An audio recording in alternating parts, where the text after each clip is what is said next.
toute personne, dit-on, a un patrimoine.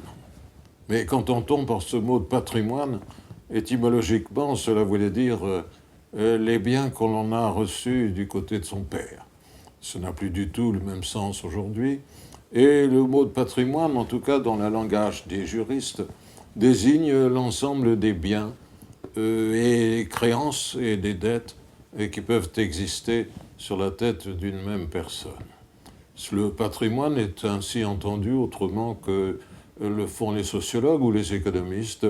Il est évidemment au centre de l'activité de chacun. Bien qu'il existe aussi des droits extra-patrimoniaux, mais qui n'entrent pas ici dans le champ de notre réflexion d'aujourd'hui. Le grand problème qui se pose lorsque l'on se demande quels sont les rapports entre le patrimoine et l'entreprise au sens d'une activité qu'une personne déploie dans l'existence économique ou financière ou même bien plus largement morale de sa vie.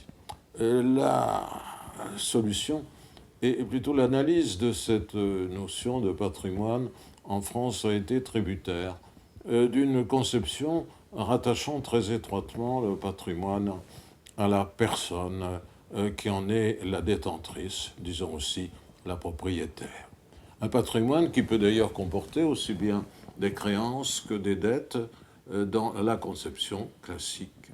Mais cette conception classique a été influencée par une autre doctrine, par une doctrine plus exactement, suivant laquelle toute personne ne peut avoir qu'un seul patrimoine, que le patrimoine étant la projection de la personnalité sur le terrain des intérêts matériels, comme chacun d'entre nous n'a qu'une personnalité, il ne peut donc, semble-t-il, avoir qu'un seul patrimoine. Mais cette conception, beaucoup trop rigoriste, qui a longtemps influencé la pensée juridique française, s'est montrée finalement défavorable à des activités économiques qui peuvent être dispersées et qui peuvent être pluralistes dans l'existence. De sorte que l'on s'est demandé si en réalité il ne pouvait pas y avoir plusieurs patrimoines appartenant à une personne, ce qui permettrait justement de dissocier le patrimoine en tant qu'il est une activité, un ensemble de biens de caractère économique,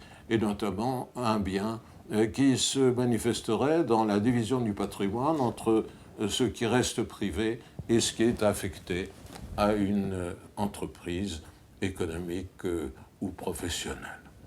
Cette difficulté majeure a occulté et un peu paralysé la vision des choses du commerce et de la vie des affaires en droit français.